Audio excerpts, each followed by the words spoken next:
So you're here for SVG, right? Not D3? How many are here for D3? Okay. Doug. Nice.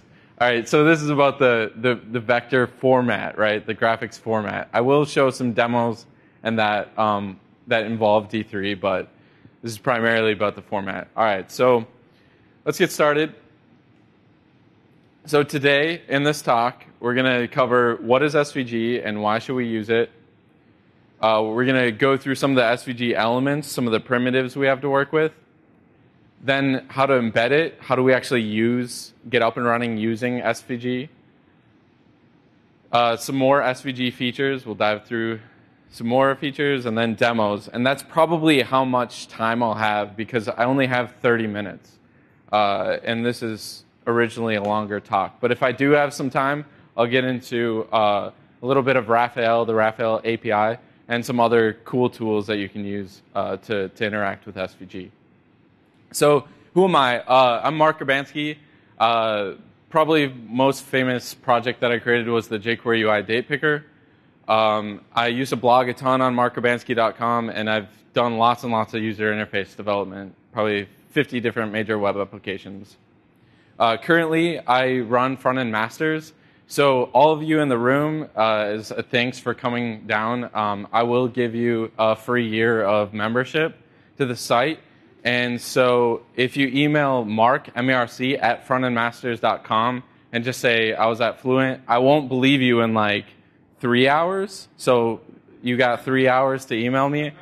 And yeah, I'll hook you up with a subscription. There's 19 different courses on there, currently 17. But yeah, we got tons of content on there. It's like 500 videos, 100 hours of footage. So yeah, it's a subscription platform, and that's what I work on currently. All right, so let's dive into the talk. So what is SVG? The best way that I've heard it described is it's HTML for graphics. So just like you're used to having tags, it's actually tags that render graphics. So the biggest thing that you'll notice when you start using SVG or you start looking at it is if you zoom at SVG, it'll look sharp. Regardless if, whereas if, say you zoom a PNG, it's going to start looking pixelated and that kind of thing. So so this one size fits all, it's not technically true. As you get up bigger versions, you want to add more detail because your graphics will look fairly simple as you get bigger. But the general principle is that one size does fit all.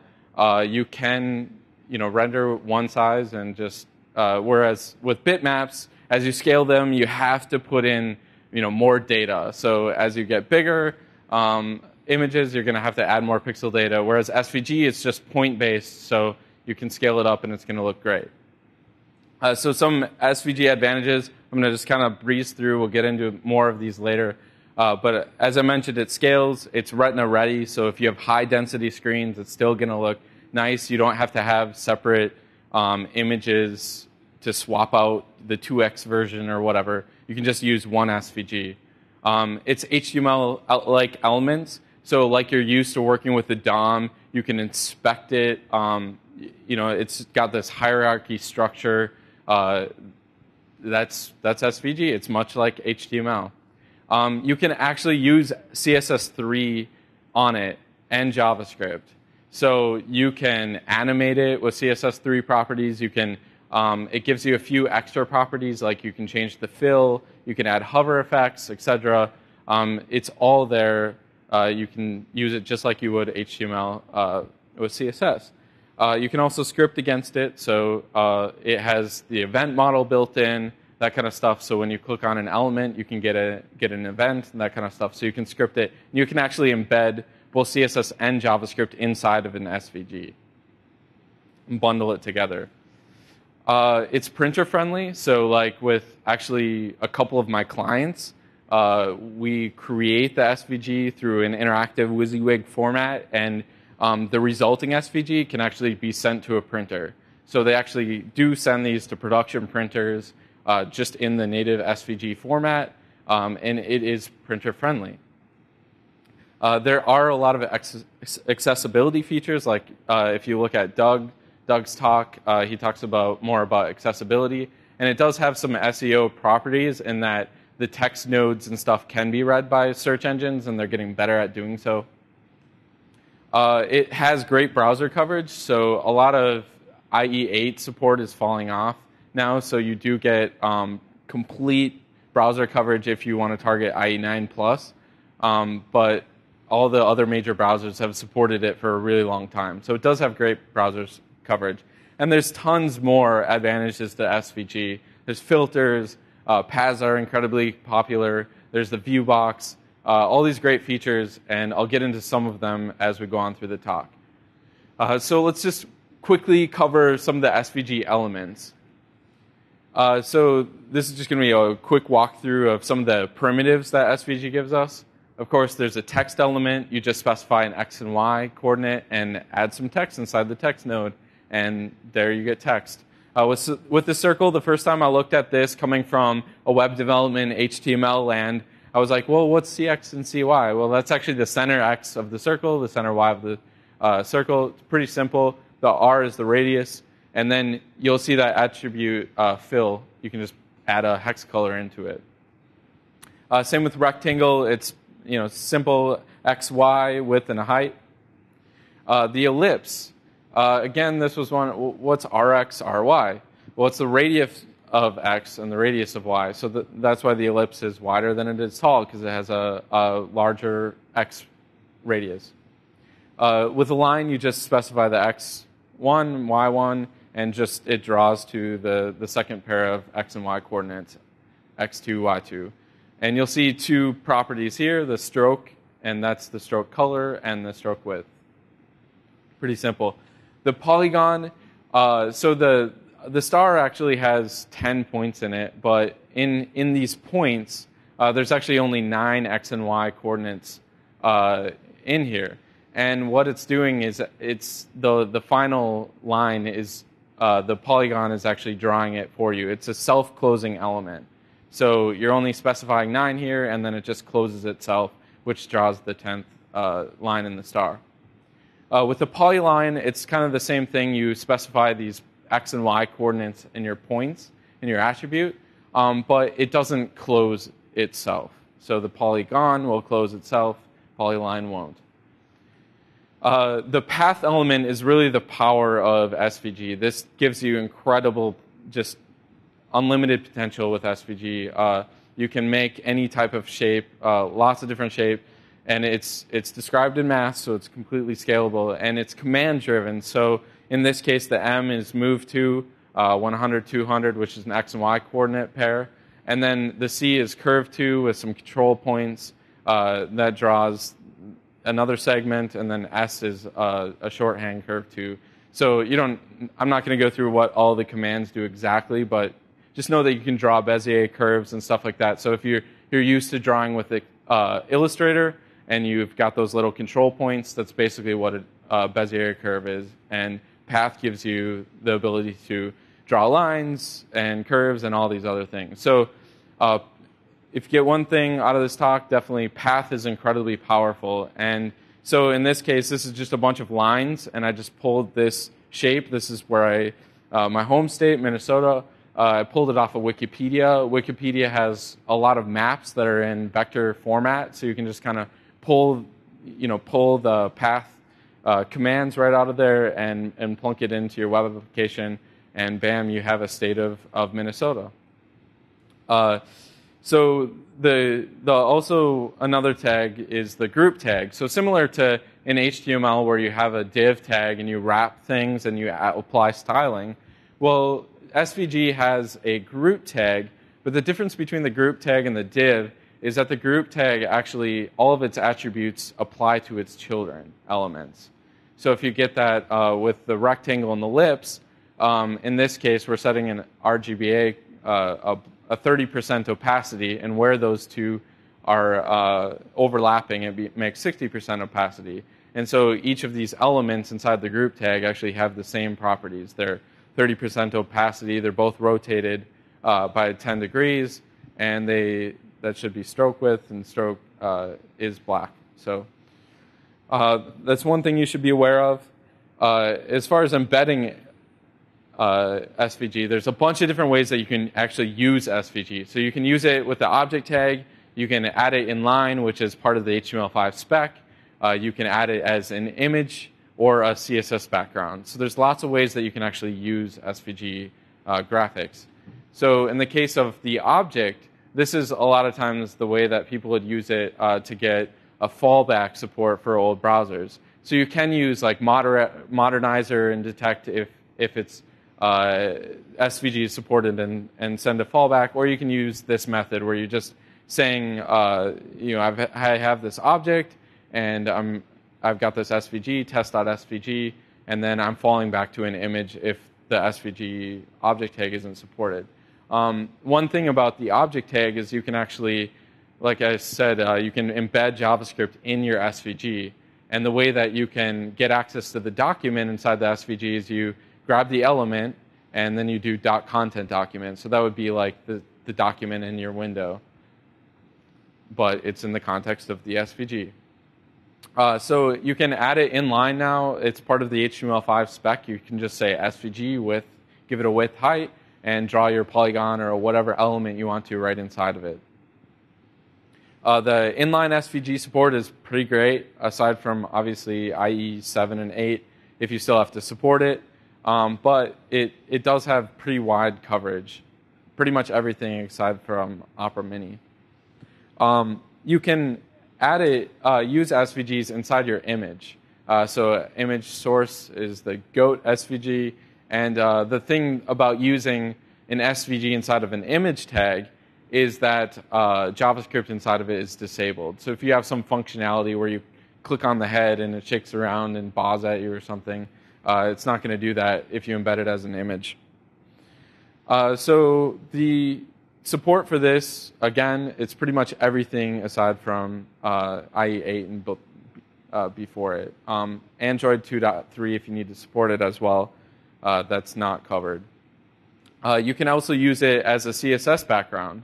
And this is really powerful. So you can, apply it as a background to your element, and your background now scales, and you can do repeating backgrounds and that kind of stuff. So this again, we're just missing IE8 and Android 2.3 and behind.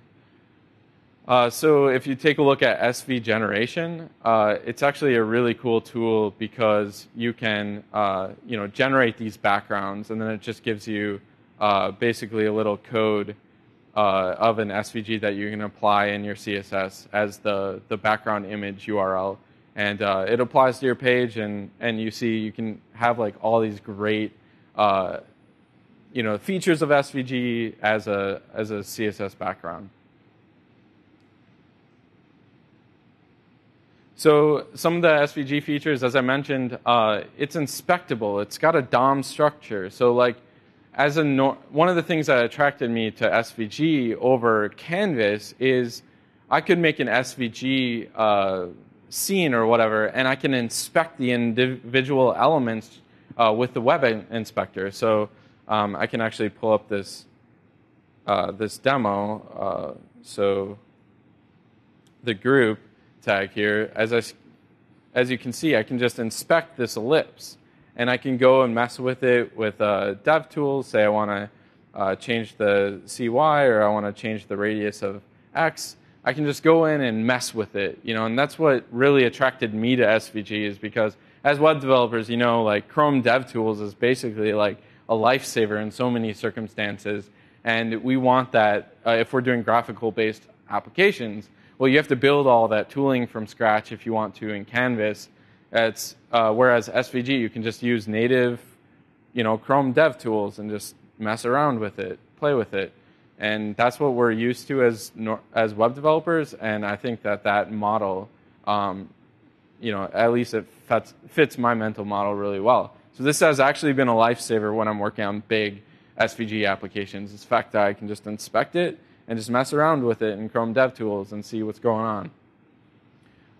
You can script against it, like I said. So you could say document.getElementById, and add an ID to that polygon and just grab it and add click listeners or whatever you want to. So it's completely scriptable. So the common theme I'm trying to get across to you is it's like HTML. You know, we're just so used to getting something by ID or class name and adding some behavior. You can do that with SVG. This is also really cool. So with SVG links, it's got a little bit of the old XML namespacing stuff with the xlink colon, but I mean, it's basically just a href, just like we would with the normal link. But you can wrap this a link around a path or a group or anything, and you get perfect hit detection. So this is really incredible. If you've ever had to deal with image maps, this is way, way better. Image maps were terrible. So in this case, I've just got a link that goes to Minnesota.com and the Minnesota path around it. And then you'll see in CSS, I just have, I'm just saying inside the SVG, any links, when you hover over them, just change the stroke width to 1 and the stroke to black. Pixels not really. But yeah, I guess that would be the simplest version. But you can see I'm getting perfect hit detection as I'm hovering over this. No longer do I have to draw a complex image map or something. It's just built right into the browser, and I can style it with CSS. So if I want to make it, you know, stroke 3 width and red, you know, I can do that. And so it's fantastic. It's just like normal web development. So that was really powerful, and you can, if you're wondering how you can get these shapes, like I said, they're on Wikipedia. You can just Google different, you know, countries or whatever you want to, and grab the SVG from Wikipedia, grab the path directive, or sorry, I'm in Angular terminology, but the D equals, and grab it, grab the path, and use it. So here's a cool demo of using SVG plus CSS animation. So in this case, what this person's doing is using the image embed. So they're just images, but he broke the character into all these different SVGs. He's just, if you inspect this, it's just image tags. And then he's just using normal CSS animations to animate it. So just like you would use CSS animations, you can use it on top of an image you can combine these web technologies together and make something really interesting. SVG filters is kind of like Adobe Photoshop. You have different you know, layer effects and that kind of thing. Well, you can do that with SVG filters. And the filter support is definitely getting there. I don't think I have a chart in this, but you can see here, with different filters, I can actually change like the lighting direction, this kind of thing, and you know, combine all these different filters together to make a really compelling text. There's also this hands-on filters demo done by Microsoft, and you can just add, like, say I want to add a Gaussian blur, and then I want to, you know, add. And they compose, these filters compose. So if I want to saturate it, and then I want to, whatever, diffuse light, which looks terrible, but whatever. So yeah, you can combine these filters together, and people are using like SVG filters on top of normal DOM and that kind of stuff. So SVG filters is really powerful, and its browser support is coming everywhere. Oh, here's the slide. So IE9 and below doesn't, so it'll be a while before IE9 phases out, but IE10 plus supports filters, iOS 6 plus, etc. You can take a look at that on caniuse.com. One thing that I have to use a lot in SVG is transforms. When you rotate things and that kind of thing. Well, CSS has transforms, right? So it's the transform spec's been, I believe it's been in SVG longer than CSS, but it's basically the same thing. You can add a transform as an attribute, or you can just use the CSS attributes or transforms on SVG. So I have a little demo here. My slides are, if you just type in Whirlwind tour of SVG, you should see them out there. But One thing that I got confused with as far as transforms is you can stack these together. Like I said, you can stack filters together. You can stack transforms together. One thing that was confusing to me was when I rotated something, let's say I rotated like this, and then I wanted to add a translate to move it left and right. You saw I was adding a translate and it was just going left and right. Well, since I rotated it, I modified its original axis, and now it kind of goes diagonally. So just a caveat with transforms is that, or you should get to know how it modifies the axis, and they stack based on the order, and it gets a little confusing. But that's where I like Raphael, and if I have time, I'll get into that a little bit. But Raphael has a way for you to do absolute transforms or relative, so you can prevent that rotating and then all of a sudden it goes in an unexpected direction. With Raphael, you can make it go in the direction you would expect. And now snap SVG. So I'm going to get into some demos. So here's, I'm going to show a couple like commercial applications. I know there's a lot of fancy demos, and I'll get into some of those later, but here's a commercial application that I built for Room and Board. What it is it's basically a blueprint builder. So these are actual sectionals, furniture sectionals, and you can take these blueprint pieces, which were exported to SVG from InDesign. So they have thousands of pieces in InDesign, and they're just SVGs, and I can scale this whole interface. And it's all vector based. These pieces snap together. You can rotate sectionals. You can like add corners, and so everything here is math based and completely vector based. So it's great because, like I said, this thing can be sent to the printer. They manufacture it in the factory, and it's just really you can do a lot of crazy stuff with it. Like I said, this project was done with Raphael. But yeah, here's another project. It's called Red Stamp, and they were recently acquired by Taylor Corp, but they still operate fairly independently that I'm aware of. But Red Stamp is great because they have all these templates, and you can customize these templates by just like, say, clicking all these different templates, and it looks good, and then you can upload your own image, and it becomes a card. You can text it to your friends. You can it goes out to the printer if you want to print a real-world copy of it. It's fantastic, and all of this is done in SVG. So they have a web-based interface where you can edit all this stuff. They also have an iPad app that interacts directly with SVG, so they actually have a web view and use, actually maybe it's native, but I just know that the graphics format that they use in their iPad app, their native apps, and also on the web. So it's a great format for graphics. Of course, D3, this is just a force layout, but D3 is a fantastic way to interact with SVG. A lot of D3 crazy visualizations are just based on circles and squares and lines and simple things, but paths are really powerful, and I'm seeing them being used more with D3 as well. I'm starting to see a lot of animated SVG icons. So this is a really cool thing because each element, you can animate them with CSS3 if you want to, or use a different library. All of these icons are animated, which gives a whole nother life to icons.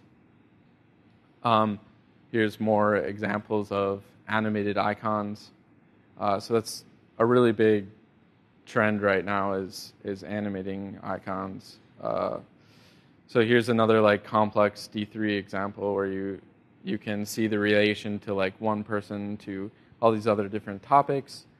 The speedometer, you see SVG used in a lot of those. D3 has all these crazy demos. Like this, unwrapping a sphere, like, what? Mind blown. Like, they're doing some crazy geography cartography stuff in D3. This is one of my favorite examples out there. There's like a marketing agency that they did all these cool little animations in SVG. But kind of a subtle thing that you wouldn't first realize is see how everything's green. If you refresh the page, it like changes the color. So like the entire, like all of these elements are just changed, the colors inside of them. And I don't know, it's a subtle thing, but I really like it. And a lot of these animations are really cool. And that's just using, they have a blog post of like working from Illustrator and outputting into Photoshop and then outputting these. And it works on iPhone and stuff. It's great. Another really big trend is this like line drawing thing. Chris Coyer has a really great post about how it works with the stroke dash. But it's a pretty compelling effect. It's being used everywhere. It's like here, it's on like Square.com and all that, just tons of places. This is kind of cool because it shows you like one icon, but we're targeting different things and changing the color of different elements within the SVG with CSS, because you can attach, like I said, class elements to parts of your SVG and say, everything with this class, make it light gray like we're used to in web development. And you can do that with SVG. So you can make animated icons, you can add classes and style icons in all sorts of different ways. SVG Magic is a good tool for backwards compatibility using an SVG, and it goes back to PNG. I'm going to just... Snap SVG is a fantastic tool that just came out by Adobe, and Dimitri basically said, I'm going to create a new library that's just for SVG. He was the creator of Raphael, and Raphael, as you know, allows you to render SVG back to, or render in VML for old IE and SVG for new browsers, and so that's why I use Raphael, because I wanted IE6 support. But Snap is like sort of the new thing, and he's got all sorts of great demos of how to use Snap and animate SVG and that kind of thing. It's great. So that's most of my demos, and I believe I'm about out of time. So I guess any questions or thanks? Yeah? You showed one demo, the Mr. T demo, where you said that the person split different pieces of it up into different SVGs, different image elements to move them. Yeah. But I'm trying to figure out why would you do that versus just moving the elements inside of one big SVG? Yeah, so in that case, I would use, today's language. This demo was created a long time ago. It was just to show like, hey, you can use CSS animations with SVG. But yeah, now you'd probably just do one big SVG and you would animate individual pieces of it. Yeah. So like Snap SVG, its whole premise is kind of like jQuery. You select an element inside of the SVG, and then you can animate that little piece of it. So that works. But yeah, this was just kind of combining different technologies. That was the purpose of that demo. And all these slides are online. Like I said, you can just type in Whirlwind tour of SVG and you'll get them. There's lots more stuff in there. But yeah, thanks.